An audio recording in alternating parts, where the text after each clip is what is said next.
I bet you didn't know that in 1932, Australia declared war on birds, not just any birds, but emus, towering, flightless, feathery titans of the outback. The result? An absolute disaster for the humans. But let's flip the script. What if the Great Emu War wasn't a human failure, but a stunning display of animal survival tactics? Let's break it down from the emus' perspective. These birds outmaneuvered soldiers, dodged bullets, and showcased incredible resilience. The Great Emu War is a testament to their survival instincts.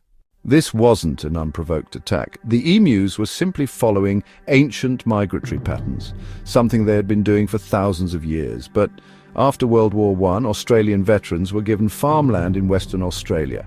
A great idea in theory, but one that put them directly in the path of thousands of hungry emus. These veterans, having returned from the horrors of war, were looking to rebuild their lives and saw farming as a new beginning. They were given land by the government as a token of gratitude for their service. However, this land was not just any land. It was part of the emu's traditional migratory route. The emus, unaware of the human concept of ownership, continued their age-old journey, only to find their path obstructed by fences and crops.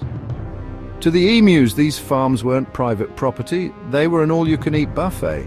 And with a drought-making natural food sources scarce, what choice did they have?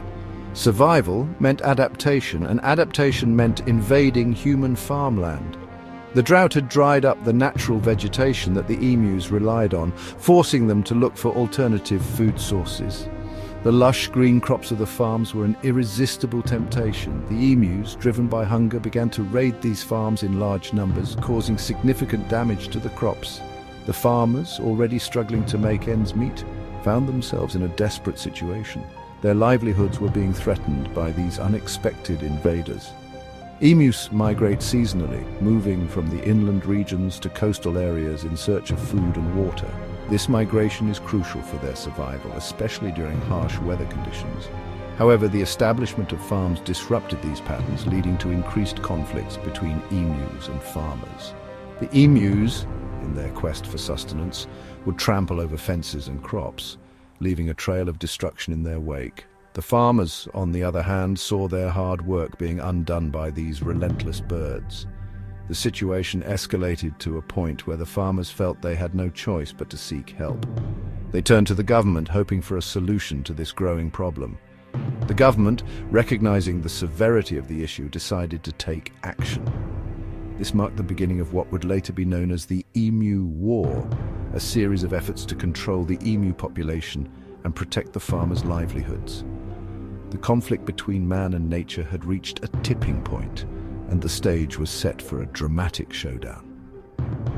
In the end, the emu's natural instincts and surprising strategies left the soldiers baffled and defeated. The Great Emu War, as it came to be known, was a stark reminder of the power of nature and the limits of human technology. The Australian government, in its infinite wisdom, decided the best solution to the emu problem was a military assault. Enter Major G.P.W. Meredith and his soldiers, armed with Lewis machine guns, thousands of rounds of ammunition, and a belief that a bunch of birds couldn't possibly outmaneuver trained soldiers. Old newspaper headlines about the Emu War, footage of soldiers preparing Lewis guns. Oh, how wrong they were. The emus proved to be elusive, quick, and surprisingly strategic in their movements. The soldiers found themselves outmaneuvered at every turn, their tactics rendered ineffective by the sheer agility and numbers of the emus. In the end, the military had to retreat, acknowledging the unexpected prowess of their feathered foes. The humans expected a turkey shoot.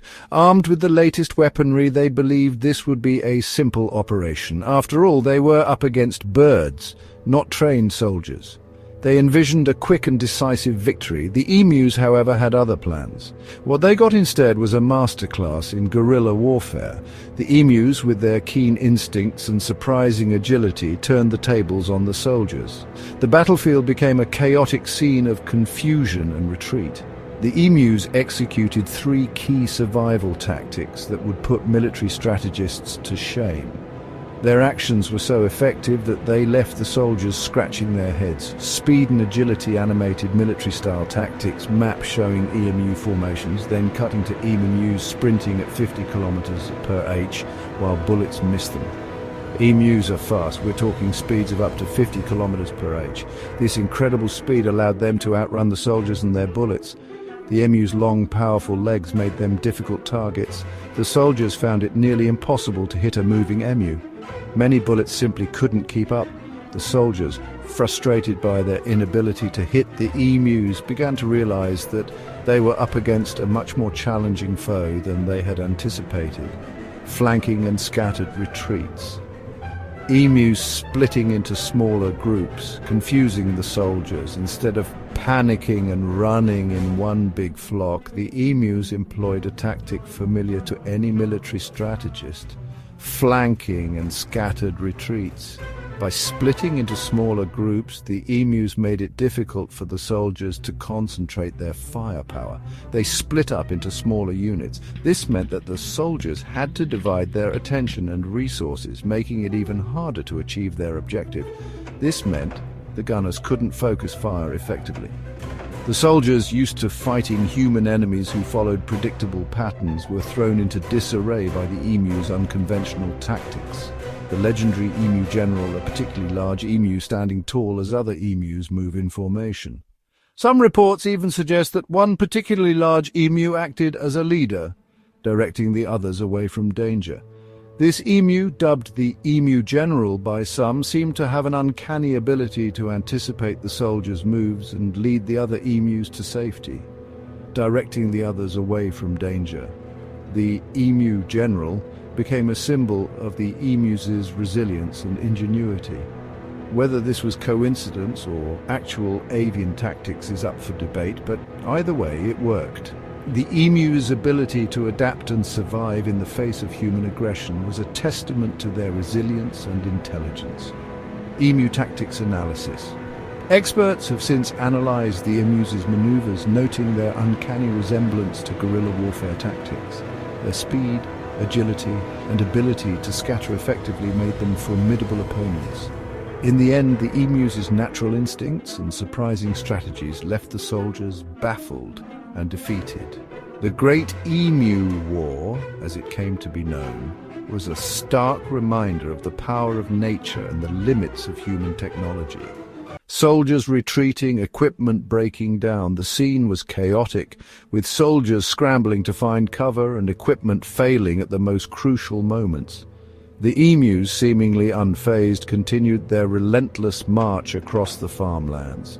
The soldiers, trained for human adversaries, found themselves outmaneuvered by these large, flightless birds. It was a sight that would have been comical if not for the sheer frustration and desperation on the faces of the men.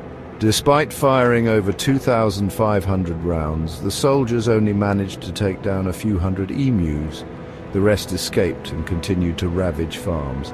The emus, with their erratic movements and surprising speed, proved to be elusive targets. The soldiers' bullets often missed, and the emus would scatter and regroup, seemingly mocking the military's efforts. Major Meredith, the officer in charge, was at his wits' end. The emus were not only resilient, but also seemed to have an uncanny ability to evade capture. His frustration was palpable, and it was clear that the situation was spiraling out of control. The soldiers too were growing weary and demoralized. At one point, the soldiers even mounted guns on a truck, hoping to mow the emus down at high speed. The result? The truck bounced uncontrollably over rough terrain. The gunner couldn't aim, and the entire mission turned into a slapstick comedy. The emus easily outran the cumbersome vehicle, leaving the soldiers in a cloud of dust and embarrassment. The emus, curious and unafraid, often approached the soldiers' abandoned gear. One particularly bold emu was seen pecking at a discarded military hat, as if to add insult to injury. The sight of these birds interacting with military equipment was a stark reminder of the absurdity of the situation. After weeks of failed attempts, the government withdrew the troops. The official score? Emus 1, Australia 0. The decision to withdraw was not made lightly, but it was clear that the military campaign was a failure. The Great Emu War was a sobering lesson in the limits of military power.